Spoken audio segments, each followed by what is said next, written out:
Jai Shri Krishna Chaitanya Prabhu Nityananda Shri Advaita Gadadara Shri Vasade Gaura Bhakta Vrinda Hare Krishna Krishna Krishna Hare Hare Hare Rama Rama Rama Hare Hare.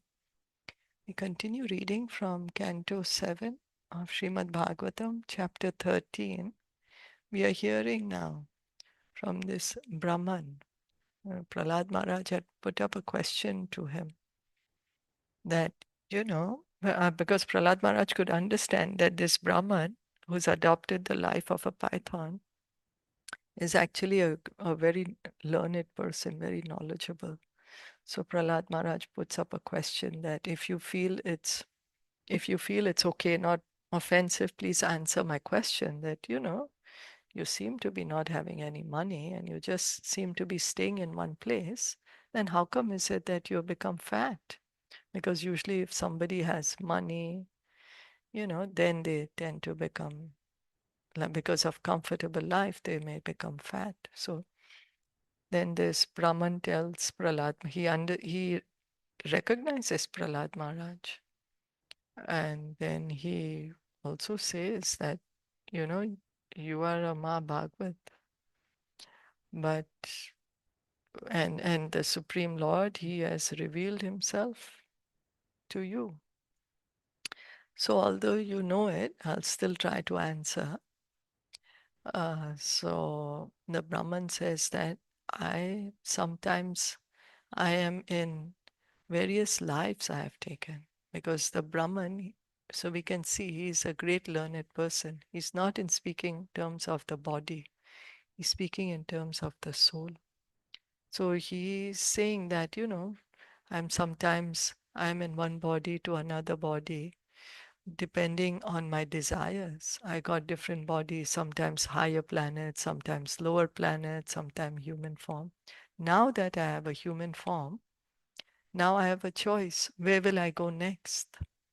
Maybe I will, depending on how I act now, I could remain in human form, or I could go to the heavenly planets, or I could take up lower forms of animal, or I could get liberation, proceed to the spiritual world. And then the Brahman is going on further to say that, in this human life, we are thinking that material pleasure is what is going to give us happiness, and we take great endeavor to enjoy our senses in this material world. But actually, what we get is only misery and more misery. No matter how we try to enjoy, the misery still comes, because real happiness actually is in spiritual life, not in material life. In material life, okay, we will get some pleasure, we will get distress that will come and go. But the real happiness we can experience only in spiritual life. So the Brahman says, I've understood this. And I also saw the bumblebee and the python, how the bumblebee is collecting so much, but yet everything is taken away. A man comes and takes away the beehive. So whatever the bee worked for is taken away. And so that's why now I am living the life of a python and I'm satisfied. I accept whatever comes my way. Sometimes good things are coming, sometimes bad things are coming. But I accept it and I'm satisfied by it. So we are going to continue. Kvachit snato nuliptanga क्वचित् स्नातो नूलिताङ्गः suvasa sragvi alankrita सुवासश्रुति अलङ्कृतः rathe bhashvaschare kwapi रथास्वेश्चरे क्वापि digvasa grahavat vibho. दिग्वासाग्रहद्विभो Translation by His Divine Grace, A.C. Bhaktivedanta Swami Srila Prabhupada. Oh my Lord, sometimes I bathe myself very nicely, smear sandalwood pulp all over my body, put on a flower garland, and dress in fine garments and ornaments. Then I travel like a king on the back of an elephant or on a chariot or horse. Sometimes, however, I travel naked, like a person haunted by a ghost. So the Brahman is saying, because he understands that he's the soul. So he's saying sometimes he sleeps on the floor, on the hard ground. Sometimes he sleeps on soft bed. And sometimes can decorate his body very nicely. And sometimes he has no clothes because, you know, the soul sometimes is in the body of a king, so has such nice facilities. But sometimes the soul is in the body of an animal, doesn't wear any clothes at all. Naham ninde nacha staumi. Naham nindena cha staumi. Swabhava vishamam janam. Svabhava vishamam janam. Etesham shreya ashase. Etesham shreya ashase. Ut Utekatmya mahatmani. Ute katmya mahatmane. Different people are of different mentalities. Therefore, it is not my business either to praise them or to blaspheme them. I only desire their welfare, hoping that they will agree to become one with the Super Soul, the Supreme Personality of Godhead, Krishna. As soon as one comes to the platform of Bhakti Yoga, one understands fully that the Supreme Personality of Godhead, Vasudev, is the goal of life. Vasudeva Sarvamiti Sa Mahatma Sudurlabhaha. This is the instruction of all the Vedic literature. Vedascha sarver aham eva vedya. Sarva dharman parityagya mam ekam sharanam braja. There is no use in praising someone for material qualifications or blaspheming him for material disqualifications. In the material world, good and bad have no meaning because if one is good, he may be elevated to a higher planetary system, and if one is bad, he may be degraded to the lower planetary systems. People of different mentalities are sometimes elevated and sometimes degraded. But this is not the goal of life. Rather, the goal of life is to become free from elevation and degradation and take to Krishna consciousness. Therefore, a saintly person does not discriminate between that which is supposedly good and supposedly bad. Rather, he desires for everyone to be happy in Krishna consciousness, which is the ultimate goal of life. So, what we do, we see somebody doing some good work, we start praising them. Oh, so nice, so nice. And we do see somebody doing bad work, then we start criticizing them. But the Brahman is saying the good and bad is all bad because they're still going to be in the material world. Somebody is doing good, pious activity, but they will still remain in this material world. So he's saying, I want to see everyone happy. So I wish that everyone can become a devotee. Everyone can take up Krishna consciousness. That is the goal. And that is Lord Chaitanya's preaching movement also, no? That's why Lord Chaitanya says, wherever you go, you give Krishna consciousness to everyone. So that everyone can actually become happy. A saintly person understands that the suffering is actually due to forgetfulness of Krishna. So even if one reaches the heavenly planets, still the suffering will be there. And so the saintly person just wishes happiness for everyone. And the only way one can get happiness is engage in devotional service. Is that okay? Yes. This is so beautiful, yeah.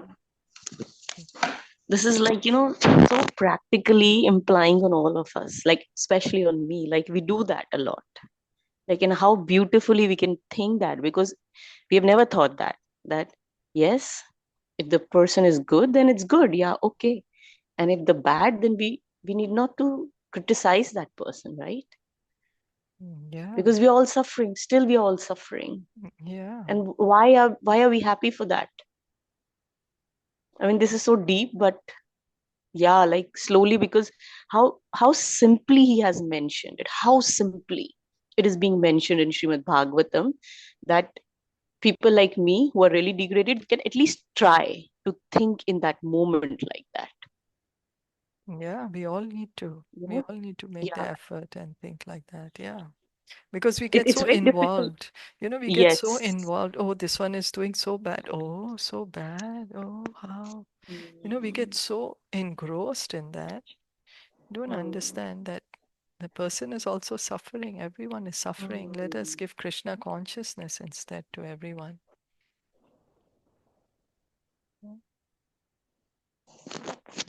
I still remember like how beautifully our elders in the olden times, like even my dadi used to say कि कोई बात नहीं क्या हो गया.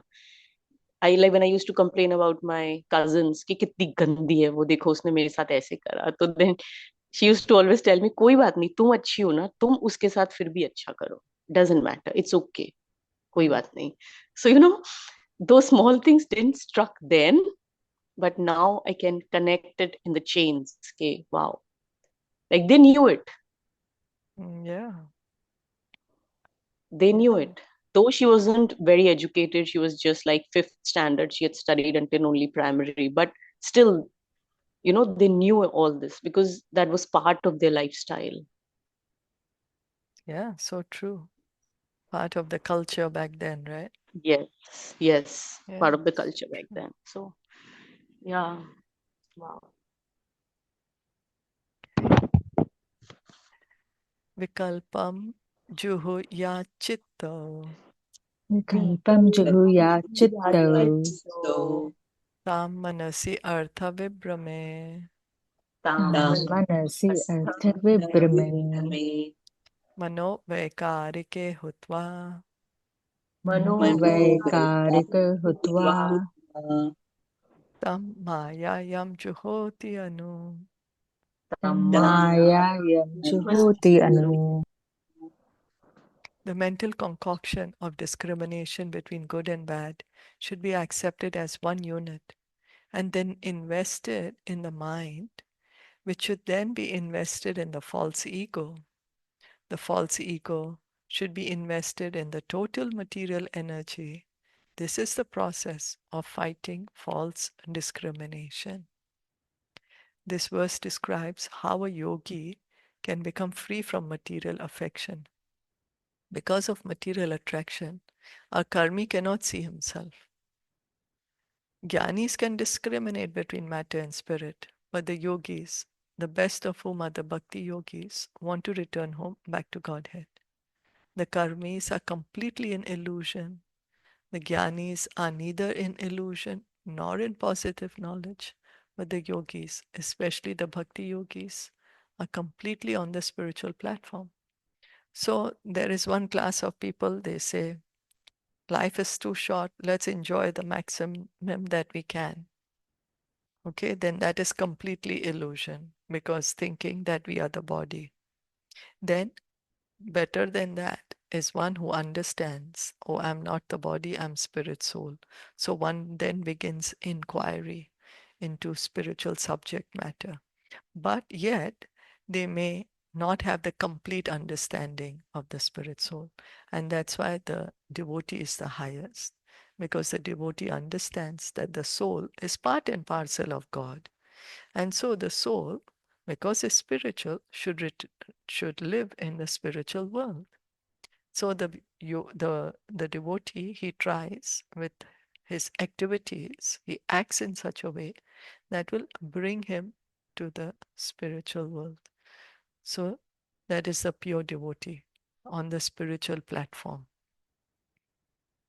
As confirmed in Bhagavad Gita 14:26, Mamcha yo vyabhicharena bhakti yogena sevate sagunan samatityayitan brahma bhuyaya kalpate.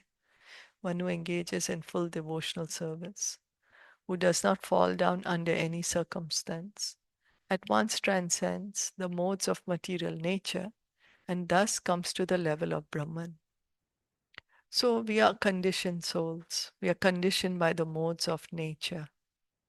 But a pure devotee, because he is constantly engaged in devotional service, the modes don't act on him. Although he's inside the material body, but he's still liberated. So we can see that we don't need to die to become liberated. In this very body, one can get liberated, provided one is constantly engaged in devotional service. So then he is liberated. And if he's liberated, means he's understood that he is Brahman. He's understood he's spiritual. He's understood he's spirit soul. And he's engaging in devotional service because he understands that he has a duty towards God. So thus a devotee's position is secure. A devotee is at once elevated to the spiritual platform. Others, such as Jnanis and Hatha Yogis, can only gradually ascend to the spiritual platform by nullifying their material discrimination on the platform of psychology and nullifying the false ego, by which one thinks, I am this body, a product of matter. One must merge the false ego into the total material energy and merge the total material energy into the supreme energetic. This is the process of becoming free from material attraction. So here first Prabhupada speaks about the devotee, how the devotee gets liberated because he's engaging in devotional service. He's hearing and chanting. And the more he's hearing and the more he's chanting, the more he's getting purified, the more his material uh, attachments are going away, the more he's understanding he's not the body, he's the soul. And so when he's become purified, then he's liberated. So then what about the other processes, the jnanis or the Ashtanga yogis? Well, then they have to mechanically come to the platform of liberation, mechanically giving up the false ego and mechanically merging the false ego into the total material energy. That's the Mahatattva. Because what is first created is the Mahatattva. Then comes the false ego. So then, because of this false ego, we are thinking we are the body, right? We are material, we are the body. So then the jnani has to mechanically, he has to give up the false ego. But for a devotee, it's automatic because he's engaging in devotional service. So gradually, his false ego, the more he surrenders to Krishna, the more his false ego is going away. And when he's purified, then completely, then he has no false ego at all because he understands, oh, I'm spirit soul, part and parcel of God. Is that okay? Yes. Yes. So if we want really liberation fast, we need to engage in devotional service because we can get liberation faster. By other processes, liberation takes very long, takes many, many births. Okay. Atmanubhutau tam mayam Atmanubhutau tam maya. Mayam juhuyat satyadrinmuni Juhuyat Juya Satyadrin Satyadrin Munehe. Muni tato neriho viramet. Tato Niriho Tataniriho Virame. Vinamet Swanubhuti atmani sthita. Swahanubhuti Swahanubhuti Atmani Atmani Stitaha. Sthitah. A learned, thoughtful person must realize that material existence is illusion. This is possible only by self-realization. A self-realized person who has actually seen the truth should retire from all material activities, being situated in self-realization. By an analytical study of the entire constitution of the body, one can surely come to the conclusion that the soul is different from all the body's material constituents, such as earth, water, fire, and air. Thus, the difference between the body and soul can be realized by a person who is thoughtful, Manasi or Muni. And after this realization of the individual spirit soul, one can very easily understand the supreme spirit soul. So the Brahman is saying that this material world is actually an illusion. We are thinking it's reality. It's not false. It's not false. It is temporary. We are temporarily inside this material body, but we are very much inside this material body. And we are very much right now present in the material world. But we thinking that we are the body. That is the illusion. So self-realization means to understand I'm not this body. I am spirit soul. So the Brahman is saying that one must come to understand this, realize this, that I'm not the body, I am spirit soul. And once one realizes actually I am spirit soul, individual spirit soul, then one will very easily be able to understand that there is a supreme spirit soul. Because if we understand I'm an individual spirit soul, then we'll understand, oh, there is a supreme spirit soul also. And that's not me. That is God. That is completely different than me. Because spirit soul always remains an individual, right? So if one thus realizes that the individual soul is subordinate to the supreme spirit soul, he achieves self-realization. So this is really self-realization, understanding I am spirit soul and there is another supreme spirit soul and I'm subordinate to that supreme spirit soul. So let me surrender to that supreme spirit soul and engage in his service.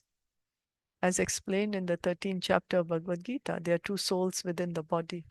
The body is called Kshetra, and there are two Kshetragyas, or occupants of the body, namely the super soul, Paramatma, and the individual soul.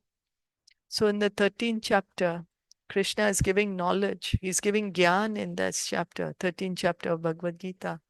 And he's saying that there are two souls inside the body. One is the Atma, one is the Paramatma. The Atma and Paramatma are separate identities. They're not the same. We are not the Paramatma. We are the Atma. And Paramatma is sitting right next to us. Okay, the super soul and the individual soul are like two birds sitting on the same tree, the material body. One bird, the individual forgetful bird, is eating the fruit of the tree, not caring for the instructions of the other bird, which is only a witness to the activities of the first bird, who is his friend. So we are like, not caring for the Paramatma. Paramatma is sitting right next to us. He's the other bird. The Upanishads give this explanation. Two birds are on the tree. One bird is witnessing, the other bird is busy eating the fruits. He is so busy. Some fruits are sour, some are bitter, some are sweet. So we are like that eating bird. And we don't care for our best friend, the super soul, who's sitting right next to us. He's witnessing each and everything that we are doing.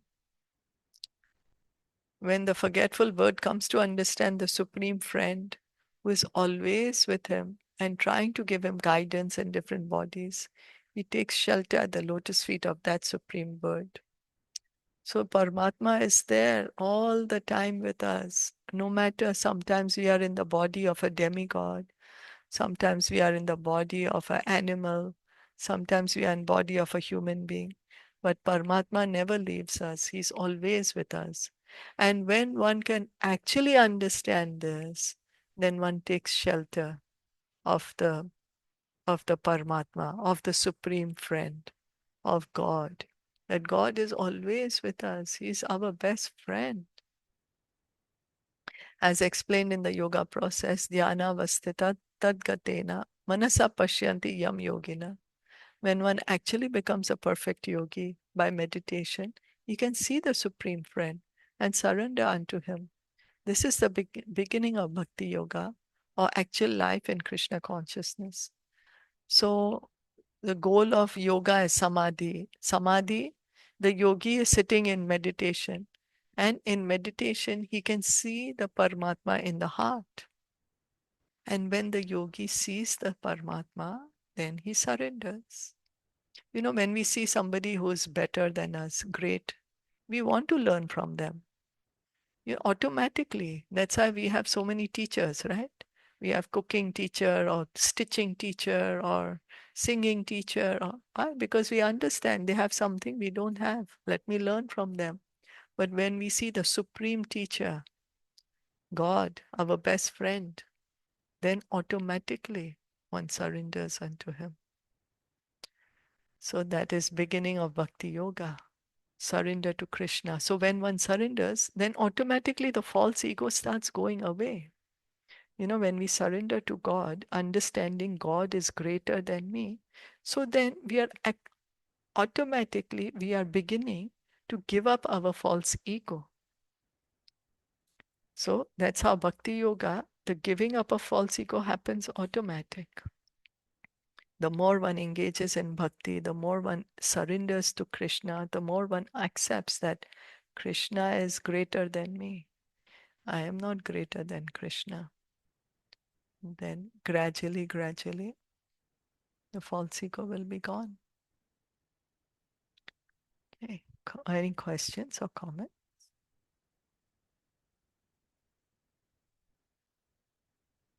Okay. Let's go on to the next one. Swatma vritam mayetam te Svatmagatan mayetam te suguptam api varnitam suguptam apivarnitam vyapetam loka shastrabhyam vyapetam lokaशास्त्राभ्याम् bhavan hi bhagavat paraha. भवान् हि भगवत्परः. Prahlad Maharaj, you are certainly a self-realized soul and a devotee of the Supreme Lord. You do not care for public opinion or so-called scriptures. For this reason, I have described to you without hesitation the history of my self-realization. A person who is actually a devotee of Krishna does not care about so-called public opinion and Vedic or philosophical literatures. Doesn't mean the revealed scriptures. He very much cares about the revealed scriptures, but he does not care about the rituals or the different philosophies. He's just concerned with bhakti, the pure devotee, and Prahlad Maharaj is like that. Prahlad Maharaj, who is such a devotee, always defied the false instructions of his father and the so-called teachers who were appointed to teach him. So he disregarded all those philosophies that they were teaching him of dharma, artha, kama. Instead, he was just fixed in devotional service. Instead, he simply followed the instructions of Narad Muni, his guru, and thus he always remained a stalwart devotee. This is the nature of an intelligent devotee. The Srimad Bhagavatam instructs, Yagya Sankirtana Praya Yajanti hi Sumedasaha. One who is actually very intelligent must join the Krishna consciousness movement, realizing his own self as an eternal servant of Krishna, and thus practice constant chanting of the holy name of the Lord. Hare Krishna, Krishna Krishna, Hare Hare, Hare Ram, Ram Ram, Hare Hare. So if we really are interested in self-realization, if we really want to understand we are not the body, we are the soul, we need to take up this chanting of Hare Krishna mantra. And then we will understand our true identity as eternal servant of God, eternal servant of Krishna. That is really liberation. Okay, is that only one? Or there's lots there? I'm not sure. Okay, there's just one more. Shall we try to read it? Then we'll Yes. finish with this chapter. Shri Narada Vacha Shri Narada Vacha Dharmam Param Hamsayam Vai Dharmam Paramam Hamsanyam Ve Mune Shrutva Sureshwaraha Muni Shrutva Sureshwaraha Puj Pujayitva Tata Prita Pujayitva Tata Prita Amantriya Prayayo Graham Amantriya Prayograhan. Narad Muni continued, after Prahlad Maharaj, the king of the demons, heard these instructions from the saint, he understood the occupational duties of a perfect person, Paramhams. Thus he duly worshipped the saint, took his permission, and then left for his own home. As quoted in Caitaniya Caritamita, Madhya Leela 8.128, Sri Chaitanya Mahaprabhu said, Kiba Vipra Kiba Nyasi Shudra Kenye Nyaya, Ye Krishna Tattva Veta Se Guru Haya. A guru or spiritual master can be anyone who is well conversant with the science of Krishna. Therefore, although Prahlad Maharaj was a grihast, ruling over the demons, he was a Paramhamsa, the best of human beings, and thus he is our guru. In the list of gurus or authorities, Prahlad Maharaj's name is therefore mentioned. Swayambhur Narada Shambhu, Kumara Kapilo Manu, Prahlado Janako Bhishmo, Balir Vayasakir Vayam. Bhagavatam 6.3.20. The conclusion is that a Paramhamsa is an exalted devotee, Bhagavad Priya. Such a Paramhamsa may be in any stage of life, brahmachari, grahast, vanaprasth or sannyas, and be equally liberated and exalted. Thus end the Bhaktivedanta purports of the 7th canto, 13th chapter of the Srimad Bhagavatam entitled The Behavior of a Perfect Person. So Prahlad Maharaj is a perfect person. He's a perfect guru. He's a Paramhamsa, even though he is a king, and that also a king of the demons. He is a grihast. He has a family. Yet he is a Paramhamsa. Why? Because he understands the science of Krishna. He's a pure devotee of the Lord. And that's how he's a Paramhamsa. So it doesn't mean that Paramhamsa has to be from any one particular varna or particular ashram. Could be in any varna, any ashram, as long as he's a pure devotee of the Lord, exalted devotee of the Lord. So we'll stop here. Any comments, questions? Yeah, very nice katha. I mean, how it began with Prahlad Maharaj looking at him and not judging him, but respectfully asking him, how did this happen? And beautifully ended by, listening to his part of story and not discussing with him anything. Quietly, I think what we are seeing, understanding that how he was living his life, he had evolved and he had come to that understanding now that he's patiently waiting and he's not agitated, he's satisfied, so self-realized he was, and he had completely surrendered to God. Yeah. Yeah. Yeah. Very nice katha. So much to learn. What an exalted devotee is. I really didn't know, like, so much, such a self-realized. Really, so. Yeah. Yeah. Even though he came from a demon's family, but in spite of that, like, what a high level, like, he is, exalted devotee. Yeah. Yeah. So true. So beautiful, beautiful instructions. Beautiful. Hey, Srimad That's true. Bhagavatam. Yeah. Okay, stop here. Srimad Bhagavatam ki jai, Shla Prabhupada ki jai, Gaur Bhakta Vrinda ki jai, Hare